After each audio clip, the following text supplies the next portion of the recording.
production de logement social. Alors François Jolivet, je vous retourne la question. Comment ça se passe pour vous à l'Assemblée depuis que vous êtes député de la majorité ? Eh bien, écoutez, ça se passe plutôt bien, puisque je ne suis pas un député godillot. L'année dernière, sur le budget du logement, j'ai fait reculer le gouvernement. J'ai eu la chance de rencontrer vos confrères nationaux, ce qui m'était jamais arrivé. Ce qui veut donc dire que lorsqu'on travaille, qu'on a des arguments, que l'on sait s'opposer, mais pas forcément dans la lumière, on arrive par l'intérieur à bouleverser les choses. Et je les ai fait évoluer dans le bon sens. Je suis allé du ministre du budget jusqu'au plus haut de l'État français. Alors vous le savez, l'actualité de votre département de l'Indre, on l'a vu, on en a parlé, c'est cet abattoir de Bois-Chaud. Comment est-ce que vous réagissez à ces images terribles dévoilées ce week-end ? Écoutez, je n'ai pas vu les images. Votre interlocuteur tout à l'heure me disait qu'il ne les avait pas vues. Je ne les ai pas vues. En tout cas, s'il y a des choses qui ne sont pas convenables et qui ne respectent pas les processus, il est normal que le ministre de l'Agriculture ait suspendu l'activité de cet abattoir. En revanche, cet abattoir, il a un vrai intérêt pour les agriculteurs et les éleveurs locaux.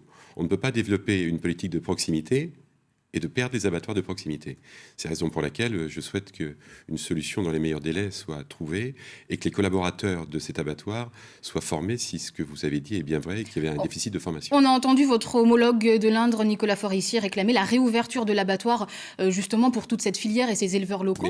Vous êtes sur le même position ? Je pense qu'il a raison. Il faut qu'on puisse le réouvrir, mais il faut prendre les précautions d'usage afin que ça ne se reproduise pas. Autre sujet, François Jolivet, dont on parle beaucoup dans votre département de l'Indre, c'est bien sûr la fermeture annoncée de la maternité du Blanc. Vous avez interpellé la ministre de la Santé il y a une dizaine de jours à l'Assemblée. Dans ce dossier, vous critiquez aussi les méthodes de l'ARS, l'Agence régionale de santé.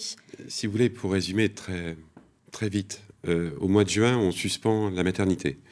On nous explique qu'on ne trouve pas de professionnels. C'est vrai, il n'y en avait pas pour passer les vacances, juillet-août. En août, mi-août, on nous dit qu'il faudrait sans doute réfléchir à une expertise pour s'interroger sur son devenir. En septembre, en début septembre, l'hôpital de Châteauroux-le-Blanc recrutait des gens pour une ouverture en novembre pour un centre périnatal, avant que les experts soient venus. Et plus récemment, la ministre de la Santé parle d'une maternité dangereuse qui aurait de mauvaises pratiques. Voilà. Une ministre de votre majorité. Qu'est-ce que vous en pensez de ces propos ? Je vais vous dire ce que j'en pense. Alors déjà, avoir emmené les personnels vers une fausse illusion en disant que ça allait rouvrir, c'était mentir. Ça, c'est du côté de l'ARS. Ensuite, une ministre qui déclare la maternité dangereuse. La maternité, c'est une institution. Mais d'abord, il y a des gens à l'intérieur. C'est-à-dire que les gens qui étaient à l'intérieur étaient dangereux pour leurs patients. Et ça, je ne peux pas l'accepter. Et même si c'était vrai, en termes de management, c'est insupportable. Et je pense aujourd'hui que les ARS se sont éloignés et que la ministre devait être un peu fatiguée de son emploi du temps chargé. On parle beaucoup d'une absence de proximité de la part de la majorité du gouvernement sur les territoires ruraux, de services de proximité qui disparaissent. C'est peut-être le cas de la maternité du Blanc dans l'Indre. Qu'est-ce que vous en pensez, vous, justement Ce que j'en pense, madame, c'est qu'aujourd'hui, on est sur une métropolisation qui a été sanctuarisée par la loi NOTRe. Ce que j'en pense, c'est que les processus opératoires, c'est-à-dire la manière de faire, aujourd'hui s'imposent sans doute beaucoup plus aux CHU, parce que les CHU savent faire, et les très gros hôpitaux, et que les petits n'y arrivent pas. Sans doute est-ce vrai. En revanche, dans l'Indre, autour de cette maternité, vous aviez d'autres services hospitaliers, donc je prie pour qu'ils puissent demeurer, parce que la maternité était le ciment d'autre chose. Et puis surtout, vous avez les médecins généralistes autour, qui ont plus de 60 ans en moyenne d'âge.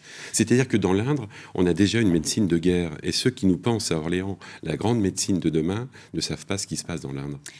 Qu'est-ce que vous pensez de cette critique adressée à Emmanuel Macron comme étant plutôt le président des villes plus que des villages ? Alors, je serais tenté de dire qu'il est président que depuis 1 an et demi. Si le déménagement du territoire n'avait démarré qu'avec lui, ce ne serait pas grave. Sauf que ça fait 60 ans qu'il a démarré. Et qu'aujourd'hui, on est entré dans l'ère des métropolisations. Et mon sentiment est que les métropoles qui se construisent aujourd'hui sont quelque part des créations du passé et du siècle dernier. En un mot, quelle peut être la suite du mouvement pour la sauvegarde de la maternité du Blanc ? Je pense qu'il faut qu'on arrive à obtenir de l'ARS un sursis à statuer. Donc je sais que la directrice générale s'est empressée de signer son arrêté de fermeture, mais je ne désamorce pas mon combat. Et je voudrais dire que quand on parle de territoire, on parle de lutter contre les inégalités territoriales. On parle aussi beaucoup aujourd'hui de lutter contre les inégalités sociales. Eh bien, je crois que ces deux luttes sont bonnes et belles et qu'elles sont, elles aussi, peut-être facteurs de croissance que nous recherchons aujourd'hui. Merci beaucoup, François Jolivet, d'avoir été l'invité politique du lundi dans le 19-20.